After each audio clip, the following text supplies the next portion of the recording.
it's all we have to do is talk about her book launch, and all of a sudden the tears start coming because Liz Goll Lerner has unlocked something that so many women would love to be able to have the key to. But first off, I'm going to say that what she's about is changing the face of divorce on the planet. But it goes much, much deeper than that because in order to divorce in a way like, let's forget that, conscious uncoupling, Liz has really found a way to do it with beauty and grace and honoring. But it requires being in true relationship with somebody, a real true relationship. So her principles can be used for anything. She's been a transformational coach. Okay, now talking about age and not looking your age. She's been a transformational coach and psychotherapist for 40 years. Just remember that when you see her. And she's been helping people change their mindset and heal. See, no one would believe that. There's no way. But I'm going to take you at your word. She's the best-selling author of Divorce Well and Thrive. I love this subtitle, Your Guide to Being Your Best Self Under the Worst Circumstances. Like, brilliant. Her topic today is how to become a trailblazer, of which she is. So she knows what she's talking about.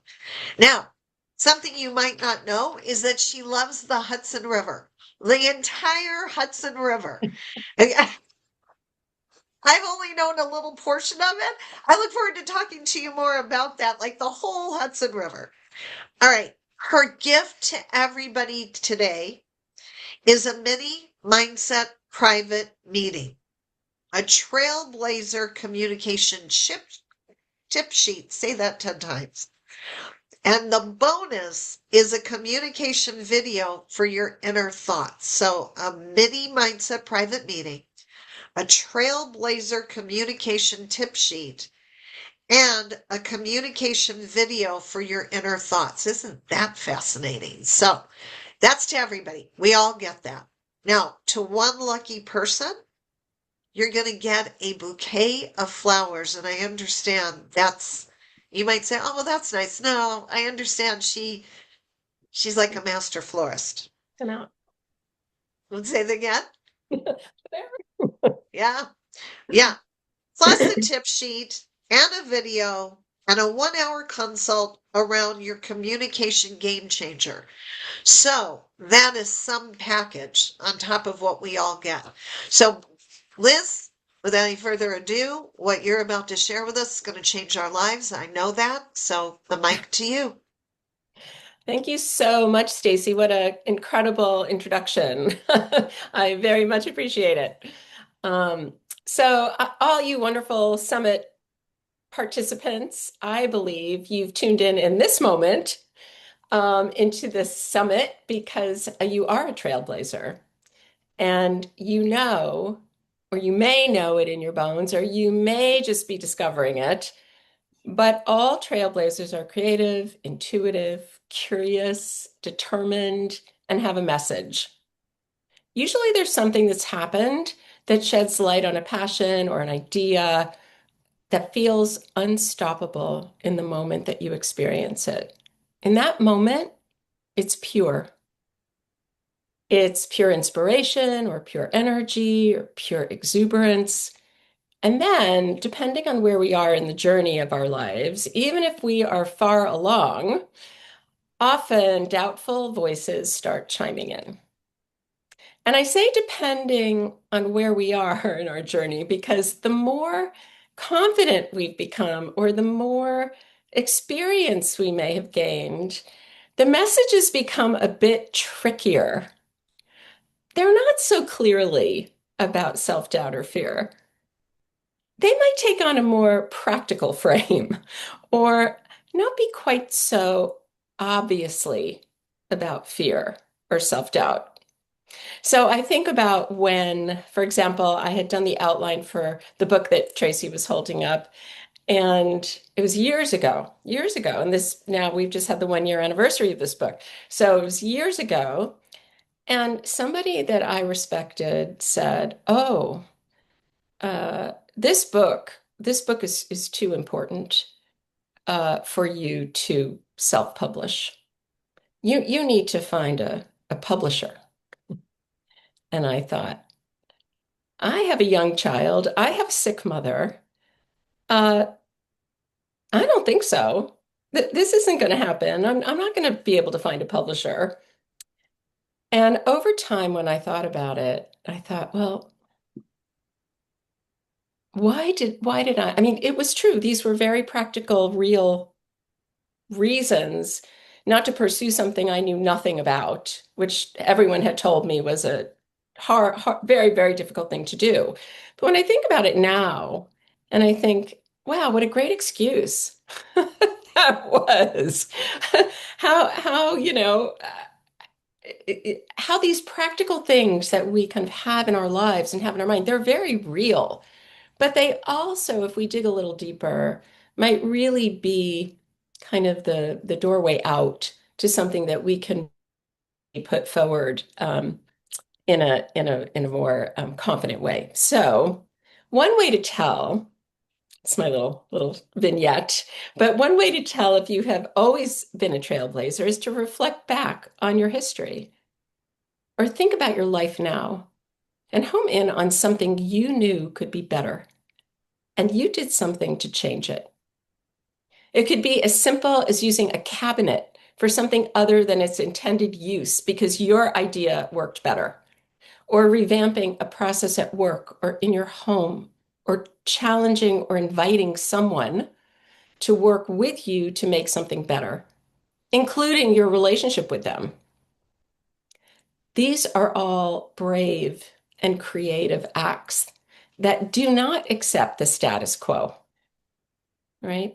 You're doing them because you have a vision about how something could be better, more helpful, or more efficient, or more effective, or more durable. And usually it's something that helps others. It starts really small with you, and then it grows. So often, like within the scope of a career, let's say, there are moments when an urge to do something different will pop up, or a dissatisfaction will lead to creation. So I remember early in my career, after working a decade in inpatient psychiatry, I was working as a licensed art therapist, an expressive therapy profession that includes a focus on a person's strengths. The hospital environment that I was focused that I worked in, was focused on diagnosis. It was focused on what was wrong. And there wasn't that additional primary focus on a person's strengths. So there were a lot of reasons that I pivoted, and that's a story for another time. Let's do another summit. But there were many reasons. But for this conversation, what's important is that after I did what I could within that environment, I took myself and my profession and I created something different that allowed me to work with the whole person, body, mind, and spirit, strengths, and all. So I think it's really important because it doesn't matter what form it takes. It could be in anything, any part of your life, any facet of work. There's something that you might see that others don't, or that they see, but they don't have the energy to change it or want to change it. They're interested in something else. But if you see it and you have the energy, there's a reason. I said earlier that often a trailblazer's actions come from a small idea, typically something personal. Again, please take a moment to notice when in your life you thought something and then did something that changed direction for you, for somebody else, for a school, for a company, for a women's group. Something as simple as a better way to peel a potato. I mean, I have to say, I have trouble peeling potatoes. So these things are very important. um, but the ideas are the food, right? And acting on the idea begins the trailblazing road. And when we're trailblazers, and often we don't know it, there's a moment when we hear, that still strong and sometimes soft, or for those of us who take our time, a booming voice that says, you need to do something, you need to do this thing. And then you know that it's bigger than you are and that it's time to take a bigger action. So much later than the story I just told earlier, I was focusing on working on relationships with my clients, and I hadn't planned on writing a book or having a mission related to divorcing well. In fact, because it's only a piece of the work that I do, I fought it tooth and nail. I did not want to be the divorce person.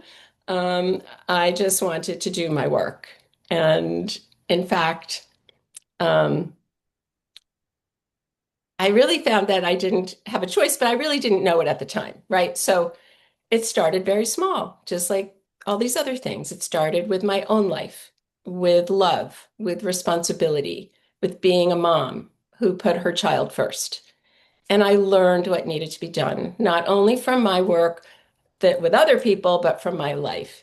And each very small step, any small change that I made, each creation of my vision, and each action that I took brought me into a very different place. And when it worked to be able to divorce as well as one can, as well as a divorce can go, basically, um, it took me to a place of responsibility and consciousness that I couldn't ignore. Even then, it was about helping my friends or just doing something differently that opened people's minds or certainly changed the way we showed up in our community, that made it better for us. But, it was when I really saw that there was more to do, that even then, when I talk about the booming voice, like, even then, I didn't do it. It was like I did it in small ways, and I did it because of what we did, and I talked to people about it and I helped my clients, but I didn't write the book. I mean, I didn't do anything with the book for 10 years, right? And then I was sitting in the room after a mammogram, that room you sit in where you know they're going to tell you something terrible, and you're just sitting there. And it was the first time I had that experience. And I was, of course, very freaked out. And I said, okay, if I'm going to die, what do I have to do? And I heard this huge voice go, finish the book.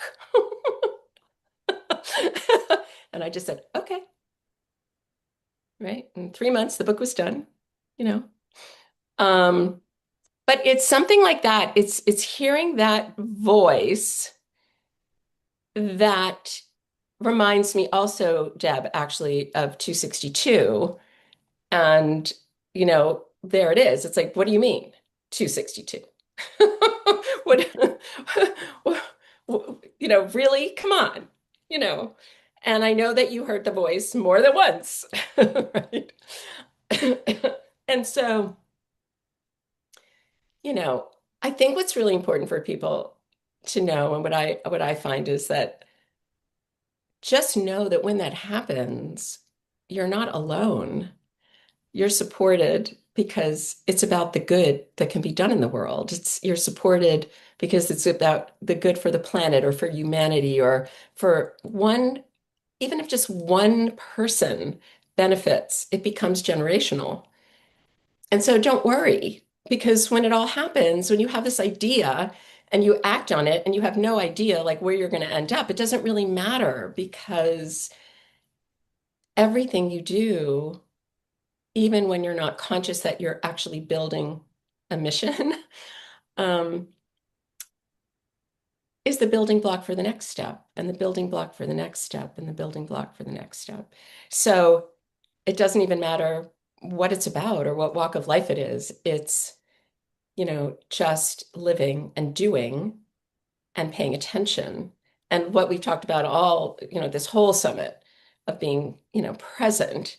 So how do you become a trailblazer? You listen, you get present, you follow your intuition, You follow your good sense, you take a risk, and you take a creative action, and then you listen some more, and then you listen some more, right? So, Wow. Wow. So beautiful. So poetic. That ah, was very poetic. It was very poetic, very unfolding, very poetic, very profound, not a drop. You know, when someone speaks and like everyone just kind of breathes like this. I was watching Karen. I was like, watching Karen. Karen's like, her eyes are getting big and she's nodding her head. And I was like, you know, she knows trailblazing. And I'm like, yeah, it was just very mm, confidently quiet and profound. That was really beautiful. To me, it was very oh, poetic thank you. and just reminding us that trailblazing can be just like that. And I don't love the fact for you that it took 10 years to write the book, but I love the fact that you shared that because sometimes, you know, the timing is the timing, you know, Yeah. the I mean, the timing. outline was all written. It was all when waiting. The It was outline all was written. written. It just Yeah, took, it was you know, like, just took a little kick in the ass, you know, yeah, like you know, boom, boom, boom. Oh my gosh.